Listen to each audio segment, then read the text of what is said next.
Ya, halo Tribunar, selamat datang kembali di program kesayangan kalian. Kalau bicara soal olahraga di Maluku, di Kota Ambon, ya ini Tribol. Nah, di Tribol kali ini di hari Sabtu tanggal 9 April 2022, saya nggak sendiri, saya sedang bersama orang di sebelah kanan saya. Ini Bapak Polisi ya. Dari penampilannya juga sudah menjelaskan kalau dia Bapak Polisi ya, tidak mungkin yang lainnya ya. Bapak Bribka Rijal Faisal Eli. Siap, Abang mungkin untuk lebih akrab kita sapanya Abang saja Abang. siap. Ya. Nah, kenapa hari ini ada Bapak Polisi di acara olahraga ini kan cukup membingungkan ya. Karena Bapak Polisi ini rupanya sudah pernah membawa tim dari ujung Pulau Ambon yakni di Asilulu ke kancah nasional. Ini tim sepak bola ya. Nah, untuk bertanya-tanya lebih lanjut langsung saja kita ngobrol-ngobrol nih Tribuners.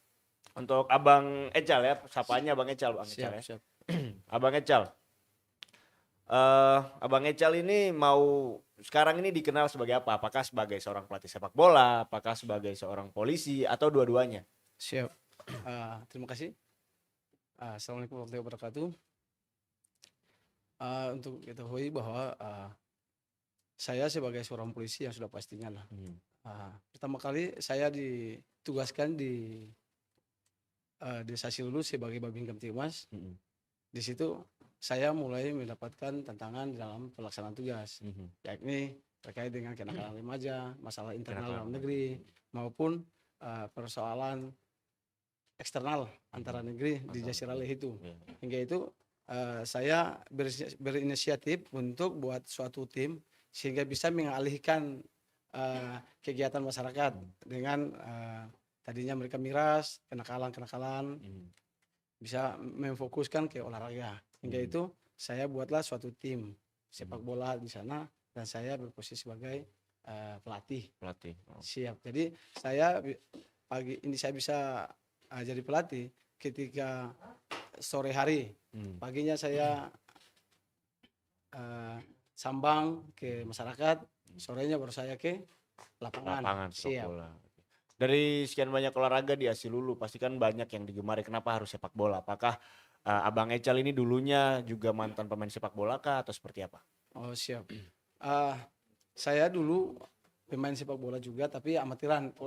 Bahasa kasarnya bahwa saya ini pemain kampungan. Tarkam ya, antar Iya, kampung. Ya, antar siap. kampung.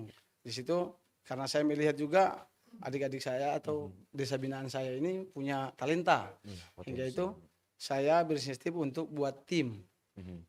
Alhamdulillah kita buat tim sampai tapi kita main antara kampung aja. Main Belum antar kampung. sampai ke tingkat kancah karena kita belum terdaftar pada saat itu 2015. Ya. Oh, awal dibentuknya tahun 2015. Siap. Tim Jadi itu. 2015 itu saya sama anak-anak ini saya bawa mereka, tetapi setelah itu 2016 saya melihat bahwa anak-anak ini punya talenta. Pada saat itu karena saya kenal Sekjen PSSI Asprov pada Iya. saat itu Pak Sofian Lestalu yang sekarang menjabat Sampai sebagai sekarang ya. saya mendaftarkan mereka untuk menjadi keanggotaan PSSI Maluku. Maluku. Dengan nama tim apa itu, Bang? Dengan nama tim Ilahena FC. Ilahena ini saya ngambil nama dari kampung saya dari gunung karena di Asilulu itu kampung lamanya itu tinggal di gunung sehingga Oke, saya iya, supaya iya. berkesan buat masyarakatnya. Iya, iya. Ada juga sejarahnya itu ya. Saya Siap, juga siap. pernah dengar itu soal dia dulu dari gunung dan dari daratan itu seperti apa. Siap, siap. Nah, mungkin bisa diceritakan sedikit nih, Bang. Bagaimana dulu waktu jadi pemain sepak bola antar kampung? Awal-awal bermain sepak bola di Asilulu seperti apa? Kita mau dengar mungkin pada saat itu ya, karena Asilulu pantai, tidak ada lapangan atau seperti apa mungkin boleh diceritakan. Ya, terima kasih. Dulu saya main bola, kita masih di kampung, yang mana kita punya kelas cuma sebatas untuk hobi aja. Hobi.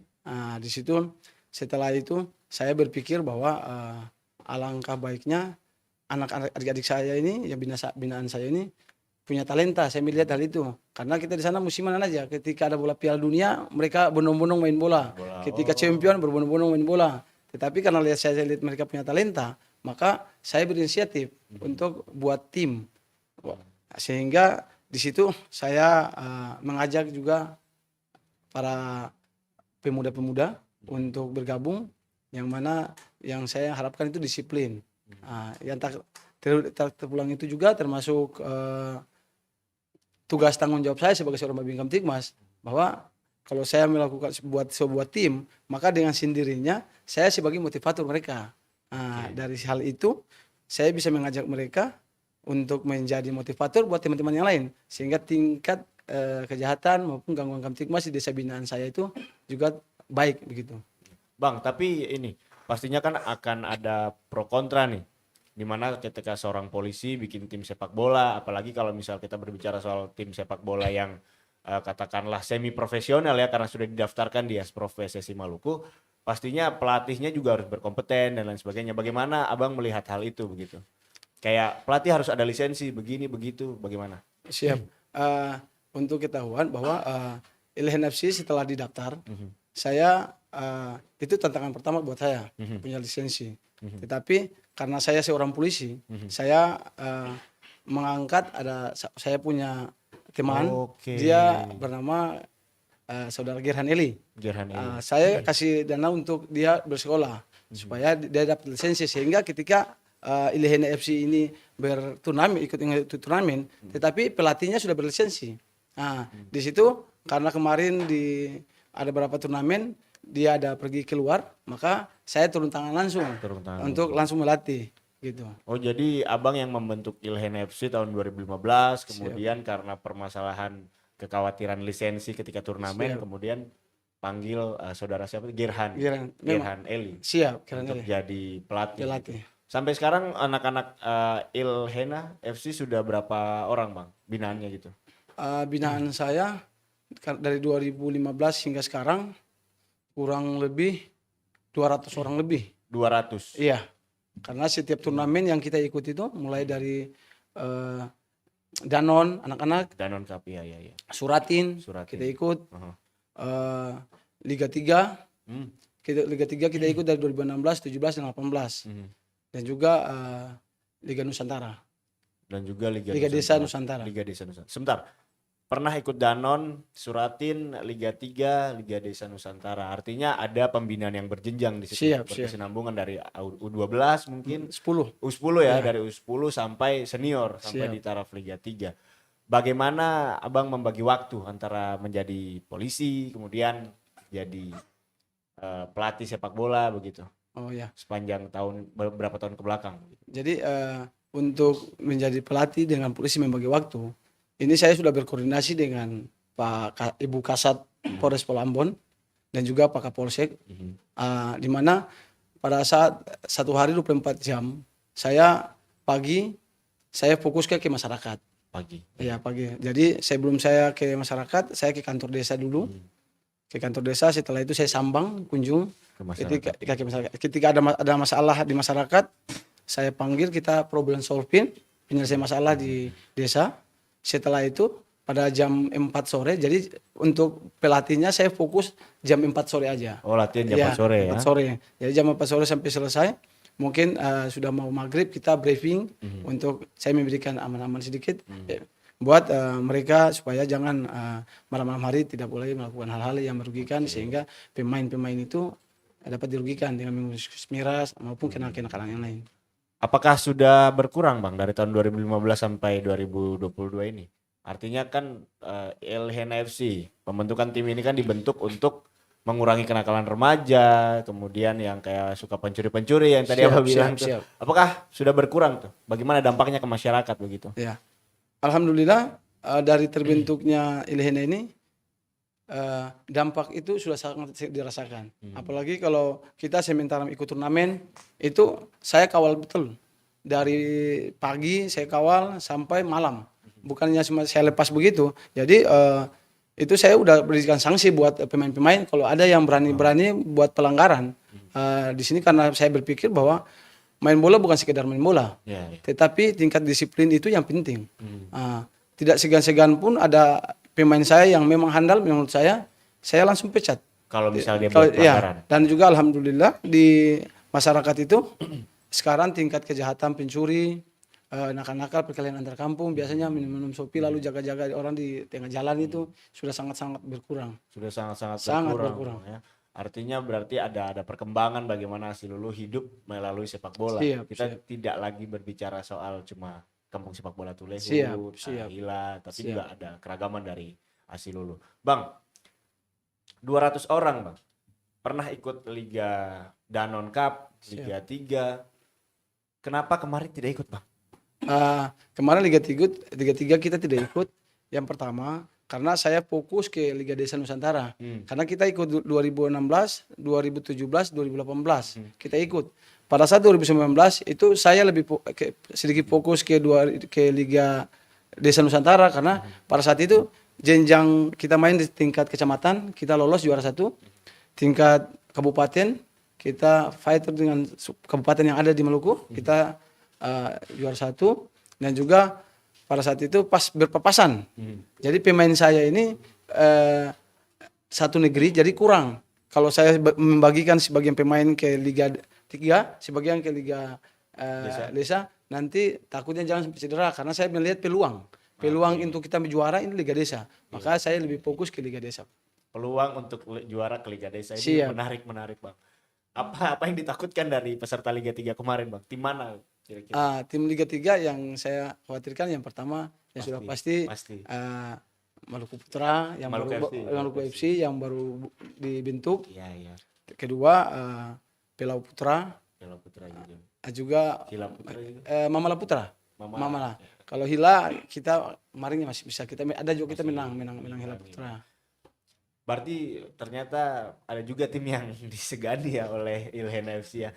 Kendalanya bang, membina tim dari usia U10 bahkan sampai U senior itu apa? Kadang-kadang kan masing-masing pemain ini kan punya psikologis yang berbeda, kemudian mereka juga punya mental juga yang berbeda kan. Bagaimana kendalanya? Siap. Kendalanya yang pertama yaitu terkait dengan finansial. Untuk ketahuan bahwa tim ini saya bentuk dari pribadi saya sendiri. Yang pertama untuk ketahuan bahwa tim ini saya daftar pakai pribadi, nggak pakai dana pribadi, dan juga setiap laga itu kan agak mahal di liga ini. Itu yang pertama. Yang kedua tantangan dari pemain. Tantangan dari pemain yaitu dari 12 pemain ini kan 12 otak pak. Iya. Harus saya bisa cernakan mereka punya otak untuk seirama dengan saya. Hingga itu saya harus memberikan aturan-aturan di dalam tim ini, di dalam Ilhen FC ini, sehingga mereka bisa ikut irama saya. Di situ saya memberi waktu. Apabila ada yang mabuk-mabukan, ada yang tidak dengar aturan yang telah ditetapkan di dalam tim, maka dengan saya dengan tidak merasa kurang hati, ya saya lepas. Meskipun dia bagus. Walaupun meskipun dia bagus. Karena tim ini bukan berarti bagusnya dia, tetapi dari kekompakan tim dan disiplin. Itu tantangan. Yang kedua tantangan yang paling berat ya itu ada juga di masyarakat berpikir bahwa kita ini membuat tim ini hanya asal-asalan. Hingga alhamdulillah di 2019 itu saya bisa buktikan bersama adik-adik binaan saya bahwa kita bisa sampai kita ke kancah nasional. Apa itu kancah nasionalnya bang? Liga Desa Nusantara. Nah ini menarik, ini mungkin yang banyak penonton kita mau dengar ceritanya. Mungkin bisa diceritakan bagaimana awal bisa sampai bisa ke Liga Desa Nusantara itu bang? Ya. Dari seleksi awal seperti apa begitu? Jadi untuk ketahuan bahwa pemain-pemain di Ilhen FC yang mengikuti Liga Desa Nusantara, pertama saya melakukan pengumuman bersama dengan asisten saya Tamrin Sanduan. Kita bikin pengumuman, lalu pendaftaran dari desa Asilulu. Pendaftaran kurang lebih pada saat itu 40 orang lebih yang mendaftar. Dari total jumlah pemuda berapa orang bang di sana? Pemuda kurang lebih hampir 2000-an. 2000? Iya, hampir 2000. 1000 lebih, hampir 2000. Hampir 2000. Iya, karena sangat kecil sekali. Iya, karena kalau jumlah keseluruhan kita di sana jumlah masyarakatnya hampir 6.000. Itu dari anak sampai dengan tingkat lansia. 40 orang. 40 orang daftar. Terus setelah daftar kita melakukan seleksi. Dari seleksi yang pertama kita lari, kedua berenang. Lari, berenang. Okay. Terus teknik, yang terakhir disiplin. Jadi kita seleksi tapi kita memberikan renggang waktu. Buat jangan sampai mereka berpikir mereka sudah lolos. Kita sudah tim ini enggak. Jadi kita bikin rangka waktu dalam penilaian kita, saya sama pelatihnya maupun asistennya. Nah itu bagaimana Bang setelah diseleksi ya? Saya dengar-dengar katanya nih proses seleksinya nih, kalau saya dengar tadi mirip seperti tes polisi ya. Siap. Kayak tes polisi ada renang, lari, disiplin gitu ya. Selama masa seleksi itu terpilihlah 12 orang pemain. 16. 16 orang pemain. Itu bagaimana selanjutnya Bang? Jadi setiap mata seleksi itu kita ada yang terlepas. Jadi terlepas dari 40 sekian sampai kita mendapat pada saat itu 18 pemain. 18 pemain. Jadi setelah itu kita fokuskan ke latihan. Latihan kita latihan bukan saja karena kita di sana pantai. Saya lebih fokuskan ke di air. Saya bawa sampai ketika seram di Tanjung Sial buat kita latihan di Pasir Putih itu. Saya pokoknya yang kita latihan adalah latihan alami aja lah. Apa yang ada di situ kita gunakan, yang penting bermanfaat. Nah, terus kompetisi nih Bang kan. Siap. Untuk sampai ke kancah nasional kan tentunya ada kompetisi regional, wilayah dan lain sebagainya. Boleh diceritakan Bang di kompetisi awalnya bagaimana? Jadi untuk kompetisi awal di Kecamatan Lehitu itu ada kurang lebih 8 tim dari setiap negeri. Kita main pada saat itu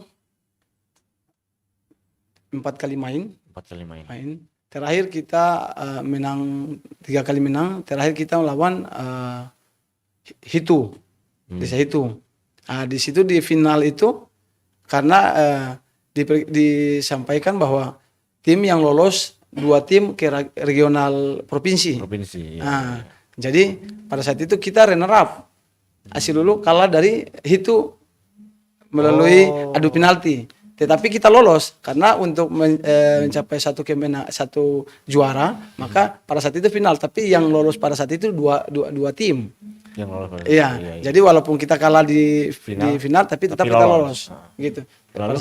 Pada saat itu kita final kita kalah. Kita kalah. Terus setelah kancah kabupaten, kita karena dari utusan dari Haruku tidak ada, makanya dari provinsi yang kita final dengan Hitu ulang lagi. Jadi kita kancah kabupatennya kita main di Waheru. Waheru. Ya. Jadi pada saat itu kita menang Waheru. Menang atas Waheru. Jadi kita yang mewakili Kabupaten Maluku Tengah. Oke. Sampai tingkat provinsi. Provinsi itu ada berapa provinsi yang kita main pada saat itu dua Tawaru, Tulehu. Tawaru ya. Iya. Kita melawan MBD, lawan Seram bagian timur. Ya. Terakhir kita final melawan SPB. Terakhir lawan SPB. Berarti 3 kali main di provinsi. Siap. Menang 3-3-nya. 3-3-nya. Kemudian lolos nasional. Kita sempat di liga di provinsi itu sebenarnya kita runner up. Tetapi aturannya di Liga Desa kan udah jelas bahwa apabila di dalam tim ada yang manipulasi data pemain atau apabila diketahui maka bisa diproses sehingga tim juara 1 dia turun ke runner up naik ke juara 1. Pada saat itu nyatanya kita punya lawan ada manipulasi, kita ketahui, kita lakukan banding ke komisi PSSI. Alhamdulillah kita menang dan kita lolos sampai tingkat nasional. Itu tahun 2019. Siap. Di tingkat nasional Bang, bagaimana animo sepak bola nasional begitu? Ya, di tingkat nasional inilah yang kita orang Maluku harus tahu. Ya, jangan kita cuma berpikir sampai nasional lalu kita udah bisa main bola gitu. Nyatanya kita di Maluku rata-rata kita main pagi atau main sore. Sampai tingkat nasional itu main jam 1 kita main. Sehingga saya pada saat itu juga kaget. Saya sempat nyatakan buat panitia. Kita kan main jam 10, selesai jam 11. Kita waktu saat itu melawan Sulawesi. Kita menang jam 11. Terus jam 12 saya berpikir istirahat. Tapi nyatanya setelah itu dikonfirmasi dari panitia bahwa Maluku sebentar lawan Jawa Timur. Jam 1. Jam 1. Saya pikir, waduh. Satu hari main 2 kali tuh. Main 2 kali. Lalu saya pikir, Pak, kita udah istirahat jam 1 ini anak-anak bisa mati ini. Nyatanya padahal saya tadi, iya Pak ini sudah aturan. Ya udah, saya anak-anak siap kita di hotel, kita diantar sama bus. Stamina ya Pak ya. Iya, jadi alhamdulillah juga kita lawan Jawa Timur kita menang. Wih, Besoknya kita menang. lawan Jawa Timur justru menang. Menang. Pertama lawan Sulawesi pertama. Menang. Ini fase grup berarti. Iya, kan? fase grup. Kan pas fase grup ada berapa tim Pak waktu itu yang ikut? Pada saat itu kurang lebih 20 tim ya, 20 atau 24 pada saat itu. Di tuan rumahnya di mana? Di Jakarta, Jawa Barat. Oh, di di Jawa Bekasi, Barat. kita main Bekasi. Baik, berarti dibagi grup itu ada sekitar 4 sampai 5 grup. Iya, betul. Iya, dan itu satu grup sama siapa waktu itu, Bang? Jadi kita pada saat grup pertama kita bersama Sulawesi, Jawa Timur dan Jawa Tengah. Sulawesi, Jawa Timur. Iya. Main pertama lawan Sulawesi. Pertama Sulawesi. Menang. Iya. Main kedua lawan Jawa Timur. Jawa Timur. Menang juga. Menang. Yang ketiga? Kita Jawa Barat. Kita menang. Jawa Barat kita menang. Jawa Barat juga menang juga. Akhirnya lolos ke 8 besar. 8 besar. Iya. Nah, sampai di 8 besar Kita bagaimana? lawan, itu yang anehnya kita udah, karena mainnya kan pada saat itu kan kurang lebih jam 10 lewat jam 11. Saya berpikir 8 besar kan berarti nanti waktunya diundur sampai jam 3 atau jam 4. Padahal jam 12 kurang kita udah dipanggil lagi. Main lawan Jawa Tengah. Terus saya lihat punya anak-anak buah saya, waduh semua pada, karena kita di sini kan rata-rata main kan main pagi atau main sore, jadi waktu suhunya kita bisa tahu. Tapi sampai sana udah, pas saya bilang ya gimana, kita udah sampai pimpin Maluku, ya ini apapun terjadi kita harus Di 8 besar. di 8 besar. Nah saya bilang buat anak-anak buah saya, ada juga sebagian yang Pak pelatih capek. Ya bagaimana? Inilah aturan di sini. Karena kita tidak tahu. Maka kita menyesuaikan pada saat itu. Kita main pada saat itu, kita kalah 2-1. Kalah 2-1. Kalah 2-1. Bang, sorry, ini tim U berapa?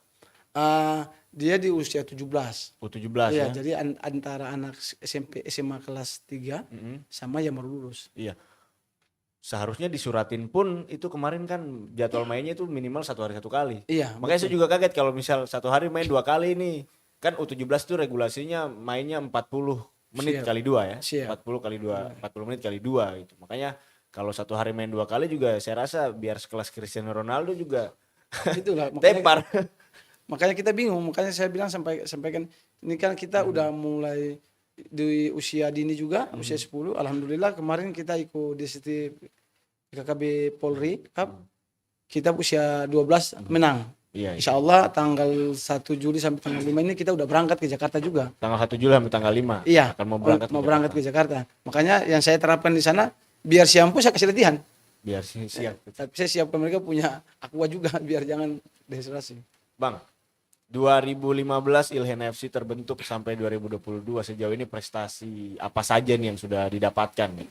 Kalau kita tadi kan ceritanya sampai ke nasional, pasti sudah ada prestasinya lah. Apa nih prestasinya nih? Jadi prestasi yang pertama ya kita secara piagam dan lain-lain, cuman kita dapat piagam sama pialanya. Tetapi khusus saya pribadi sebagai seorang Babinkan Tikmas yang tidak terlepas dari tugas dan tanggung jawab saya sangat bersyukur saya bisa sejauh ini saya bisa membawa desa binaan anak-anak dan desa binaan saya untuk berlaga di tingkat kecamatan, kabupaten, provinsi sampai nasional. Untuk itu. Jadi prestasi bagi saya, prestasi yang pertama itu. Saya bisa bawa anak-anak ini dari kampung sampai bisa main di luar kampung sampai tingkat nasional. Karena bukan saya menjadi kebanggaan saya, sampai tingkat orang tua mereka pun. Nah, itu yang mau saya bahas. Menarik itu. Datang ke saya, ucapan terima kasih. Itu saya merasa terharu sekali. Menarik nih. Orang tua, berbicara soal orang tua, pastinya orang tua itu menginginkan anaknya jadi seseorang lah, punya pekerjaan, mungkin jadi bapak polisi atau apa begitu. Nah, ada pernah Bang, pertanyaan gitu dari orang tua.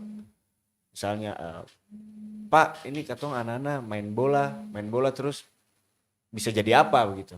Apakah sudah ada selama 7 tahun terakhir dari 2015 sampai 2022 ini ada Pak punya murid-murid gitu atau anak-anak asuhan gitu yang jadi apa begitu, berkat sepak bola dia jadi apa atau jadi apa begitu? Siap. Jadi di Ilhen FC sendiri. Mhm.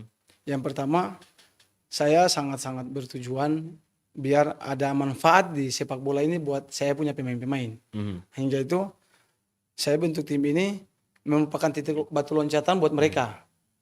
Tidak terlepas itu saya bilang buat mereka bahwa seandainya pun kalau kita lolos sampai tingkat-tingkat di atas karena faktor finansial, karena Liga 3 kalau contoh seperti Liga 3 surat kita pergi kan pakai dana sendiri. Dana pribadi ya. Rata-rata setelah saya cross check ke teman-teman yang dari Pulau Putra yang sudah berangkat dari Mamala Putra kan kurang lebih 100 juta lebih. 100 juta lebih. Iya. Satu kali berangkat Satu itu. kali berangkat. Makanya saya sampaikan buat mereka bahwa kalau memang ada yang baik di Ilhen FC ini yang memang tidak bisa membesarkan kalian, saya secara pribadi akan berkoordinasi dengan tim-tim yang ada di Liga 3 Maluku. Itu salah Ah, satu cara. Salah satu cara buat saya punya anak didik ini, Diorbitkan. saya diorbitkan ke sana. Contoh Ilhena mungkin tidak sebanding dengan Maluku FC. Nah, makanya kalau memang ada tim-tim pemain-pemain saya yang baik, mungkin saya orbitkan ke sana. Walaupun kan tidak pakai bayar, walaupun saya serahkan yang penting masa depan anak itu bisa menjadi motivator buat teman-teman yang lain di desa saya. Artinya Ilhen FC ini dia membuka diri untuk tim-tim melakukan seleksi. Siap, siap. Nah, ini sekedar pemberitahuan ya untuk Tribuners dan juga Abang Ecal nih. Jadi dalam waktu dekat ini ada 2 tim besar di Maluku ini yang akan melakukan seleksi. Mungkin Abang juga sudah baca beritanya. Siap, sudah diundang. Sudah diundang kan, Siap, malah sudah diundang. siap. Ada pemain yang disiapkan mungkin? Siap. Ada kurang lebih 4 pemain yang memang sudah disiapkan. Berarti ada Jong Ambon FC. Jong Ambon ini dia mau jajal Liga 3 Maluku. Siap, siap. Dari U17 mau jajal Liga 3. Sementara Maluku FC dari Liga 3 dia mau mau jajal Liga ke 2. Suratin. Silakan. Nah, ada berapa orang nih yang sudah dipersiapkan? Jadi di Ilhen FC sendiri untuk pemain itu kurang lebih itu yang saya siapkan secara tim itu kurang lebih 6 6 orang. orang. Karena yang saya lihat punya kemauan dan punya talenta. Bukan biar ada kegiatan ataupun tidak, mereka selalu latihan. Dan itu pun langsung dipantau oleh saya. Langsung dipantau. Kemarin dari Jakarta pun ada seleksi. Boleh disebutkan nama-namanya mungkin Bang supaya Di sana buang lain, buang lain. Iya. terus Ini nama ya Tribuners ya. Soalnya rata-rata kita punya penonton kan dari Indonesia. Sarpan Ali Akbar lain. Sarpan Ali. Adik kakak ini pasti. Enggak sepupuan karena sepupu, di sana iya. marga. Biasa kan begitu. Iya, sudah ada Abdurrahman lain juga sama Vicky Latukonsina. Vicky Latukonsina. Yang muda itu Jamal Lamili. Yang kita dan satu Babang lain. Kita punya kiper. Itu sangat karena kiper itu kemarin sampai di Liga Nusantara dia kiper. Artinya cukup Ilhen FC cukup dipertimbangkan. Siap. Berarti Abang bukan mengajukan diri untuk pemain-pemain tapi diundang langsung Siap, oleh iya. Jong Ambon dan Maluku FC Iya, untuk melakukan ikut seleksi begitu. Iya, jadi itu kalau untuk seleksi itu biasanya melalui Asprop. Nah, nanti ada kegiatan seleksi. Kalau kita dapat undangan, Oke, langsung dari kita, Asprop ya? Asprop yang kasih. Oke. Kalau memang tidak, kita lihat kalau ada pengumuman seperti itu, nanti saya yang dorong, saya fasilitasi mereka. Jadi ya saya pakai ojek itu, ya kita pergi, nanti saya yang fasilitasi yang masuk ke sana, saya pelatih Ilhen FC, saya anak-anak ini saya sehingga bisa mereka ikut seleksi. Iya, ini pasti kita sering di sini undang pelatih Jong Ambon, manajer Maluku FC juga kita pernah undang di sini. Dia juga pernah bicara soal ini dan ya semoga mereka nonton hari inilah untuk istilahnya memberitahu bahwa dari Ilhen FC pernah ikut Liga Desa Nusantara, ikut seleksi untuk 2 tim itu. Bang, terakhir mungkin ini.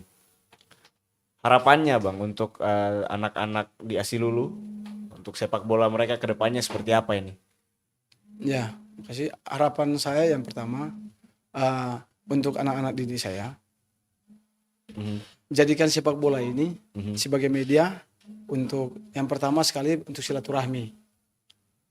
Yang kedua, dari sepak bola ini tidak semua pemain-pemain bola sepak bola itu dengan sepak bola mereka bisa menjadi sesuatu gitu.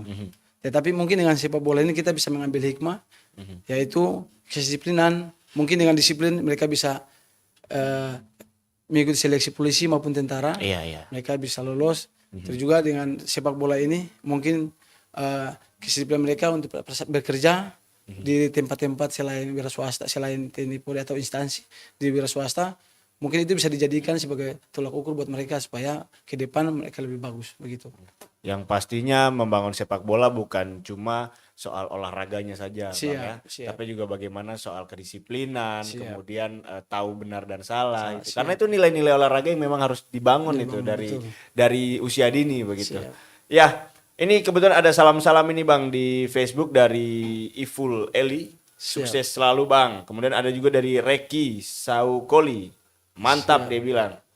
Terakhir ini ada dari Aldino Mahulete, mantap Papol, sukses, ada mimpi di ujung Lehitu. Insya Allah langkah baik untuk pengembangan bakat anak muda di negeri. Kemudian ada Emilia Kalau, sukses selalu Om Pol. Jainal Ali Gawi Kibas, sukses selalu Papol. Ini kayaknya cukup terkenal ya Bapak Babin Kamtipmas ini ya di Lehitu ya. Siap. Ya, Tribuners tidak terasa sudah sekitar setengah jam. Berapa menit Andri? 32.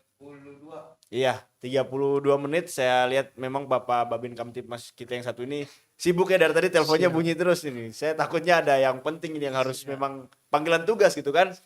Ya, Tribuners, Bang, terima kasih banyak sudah mau diundang ke studio Tribun Ambon.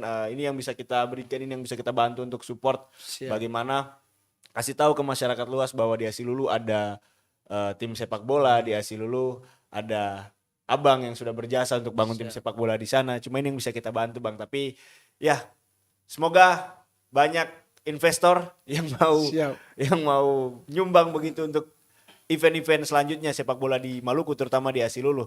Ya Tribuners, terima kasih sudah nonton live Facebook dan YouTube kita hari ini.